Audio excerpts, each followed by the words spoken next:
Radhe Radhe everyone. Welcome back to my another study blog. तो जैसा कि आप लोग देख सकते हैं, आज सुबह से ही मौसम कितना क्लाउडी हो रखा है। तो मैं छत पे आ गई थी थोड़ा वॉकिंग के लिए, क्योंकि मैं वैसे जनरली बाहर जाती नहीं सुबह सुबह। सो मैं छत पे आ गई थी थोड़ा फ्रेश हवा लेने के लिए। उसके बाद अपने रूटीन को मैंने फ़ॉलो किया और मैंने स्टार्ट किया अपना पढ़ाई। तो मैंने अपना टाइम टेबल बना रखा है, मैं आप लोग को उसका भी ब्लॉग दूँगी। फिर मैंने सबसे पहले बनाया अपना टू डू लिस्ट कि मुझे आज क्या-क्या पढ़ना है। तो मैं इसमें मतलब लगभग वोकैब का वीडियो नहीं रिकॉर्ड कर पाती हूँ, बाकी सारे सेशन का लगभग कर ही लेती हूँ, क्योंकि vocab and 120 rules of grammar ये दोनों मैं सुबह-सुबह उठ के ही पढ़ लेती हूँ। फिर उस टाइम ऐसे कुछ सिनेमैटिक मूड सा नहीं रहता, तो मैं उसे जनरली रिकॉर्ड नहीं करती हूँ। और मेरा मॉर्निंग स्टार्ट होता है मैथ के लेक्चर से, जिसमें सर आज करवा रहे हैं पार्टनरशिप। और आज का क्लास थोड़ा टफ़ था, क्योंकि ये बहुत ही एडवांस लेवल का क्लास था और इसका जो इजी लेवल है वो मैं पहले ही कर चुकी हूँ। तो आज मेरा बहुत सारा क्वेश्चन सही नहीं हो रहा था, बस मैं सर के अप्रोच को देख रही थी, उसे फॉलो कर रही थी। फिर जब उससे रिलेटेड कंटेंट आ रहा था, तब मैं उसे सॉल्व करने की कोशिश कर रही थी। एक बार स्ट्रैटेजी पता चल जाती है कि कैसे-कैसे क्वेश्चन को सॉल्व करना है, उसे समझना है और उसके वर्ड दिए गए कैसे समझना है, तो फिर आ जाता है करने। फिर मैंने खाया थोड़ा फ्रूट्स। ये क्वांट्स के लेक्चर के बाद फ्रेश होना बहुत ज़रूरी है। अब बारी है मेरे सेकंड लेक्चर की, जो कि है एडिटोरियल का। मैंने एक नया स्ट्रैटेजी फ़ॉलो किया है, मैं आप लोगों से शेयर करती हूँ। If any banking aspirant like this, you can also follow this strategy. क्योंकि मतलब ऐसा होता है, परफेक्शन में भी मैम आरसी स्किमिंग सब करवाती हैं और एडिटोरियल में भी करवाती हैं आरसी वगैरह।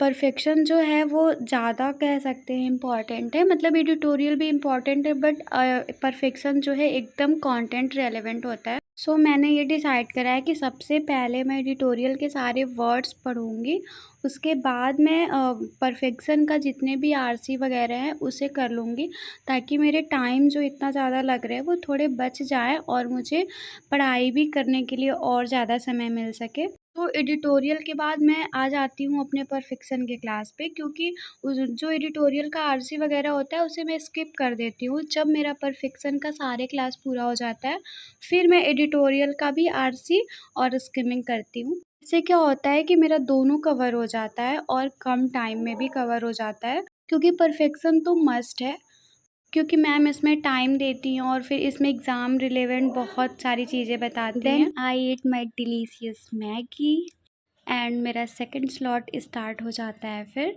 और अब मैं कर रही हूँ रीज़निंग। जैसा कि मैं आप लोगों को पहले भी बता चुकी हूँ, मुझे रीज़निंग कितना पसंद है। एक्चुअली मेरा कुछ भी जब पढ़ने का मन नहीं होता और ऐसे बोरियत सा फील होने लगता है क्लास वगैरह अटेंड कर के, मैं करती हूँ रीज़निंग का क्लास, जो कि मुझे और मेरे मन को गार्डन गार्डन कर देता है।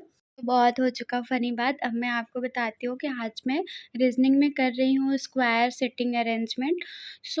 सिटिंग अरेंजमेंट तो करने के लिए बहुत सारे मतलब ऐसे फ़ॉर्मूला वगैरह हैं और ट्रिक वगैरह हैं, बट सर का जो ये स्ट्रेट लाइन वाली ट्रिक है ना, इससे पज़ल बहुत जल्दी सॉल्व हो जाता है और पॉसिबिलिटी भी कम से कम बनती है, जिसकी वज़ह से हमारा टाइम जो है बहुत बचता है।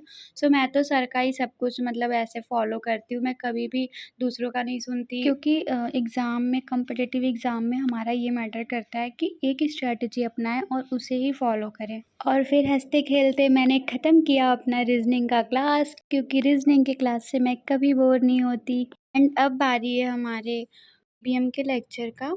वैसे तो ये मतलब क्लास इतना बोरिंग नहीं लगता। पहले मुझे जब मैंने स्टार्टिंग में स्टार्ट किया था, तो मुझे बहुत बोरिंग लगता था और मुझे समझ ही नहीं आता था कि सर क्या पढ़ा रहे हैं।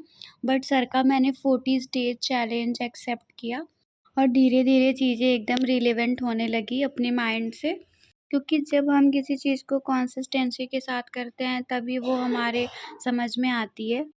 पर आज ऐसा लग रहा था कि ये पीबीएम का क्लास जो है थोड़ा-सा मॉडरेट लग रहा था, क्योंकि मतलब ऐसे मुझे उतना भी बोरिंग नहीं लगता, बट थोड़ा-थोड़ा आज ऐसा लग रहा था कि कितना हार्ड सा है, कुछ समझ नहीं आ रहा मतलब तरीके से। पर फिर भी मैंने बहुत ही मतलब स्ट्रगल करके आज किया है इसे। मुझे हल्का-फुल्का नींद भी आ रही थी, जिसकी वज़ह से मैं बीच में उठ के बाहर भी गई थी, क्योंकि अगर हम स्लीपी माइंड से पढ़ रहे हैं तो हमारे पढ़ने का कोई मतलब नहीं है। देन इसके बाद मैंने किया था अपना रीज़निंग का दोबारा से प्रैक्टिस, जो कि सर का क्लास में करवा चुके थे। तो मैं उसे एनालिसिस कर रही थी कि मेरा सही है या गलत। सर डेली डोज़ देते हैं, मतलब सारे टीचर क्वांट्स वगैरह और करंट अफेयर्स के और इंग्लिश के सारे के डेली डोज़ मिलते हैं। तो मैं उन सबको सॉल्व करके एनालिसिस करना बिल्कुल नहीं भूलती, और ये मेरा आज का एनालिसिस है करंट अफेयर्स का, जिसमें मेरे 1 क्वेश्चन गलत हुए थे। और आज मैं इतनी खुश हूँ क्योंकि आज येस ऑफ़िसर एप्लीकेशन पे टॉप 50 में मेरा भी नेम था। ये रही आज की मेरी स्टडी रूटीन, और अब हम लोग शाम को थोड़ा-सा बाहर टहलने के लिए जा रहे थे। सो बाय एवरीवन एंड एन्जॉय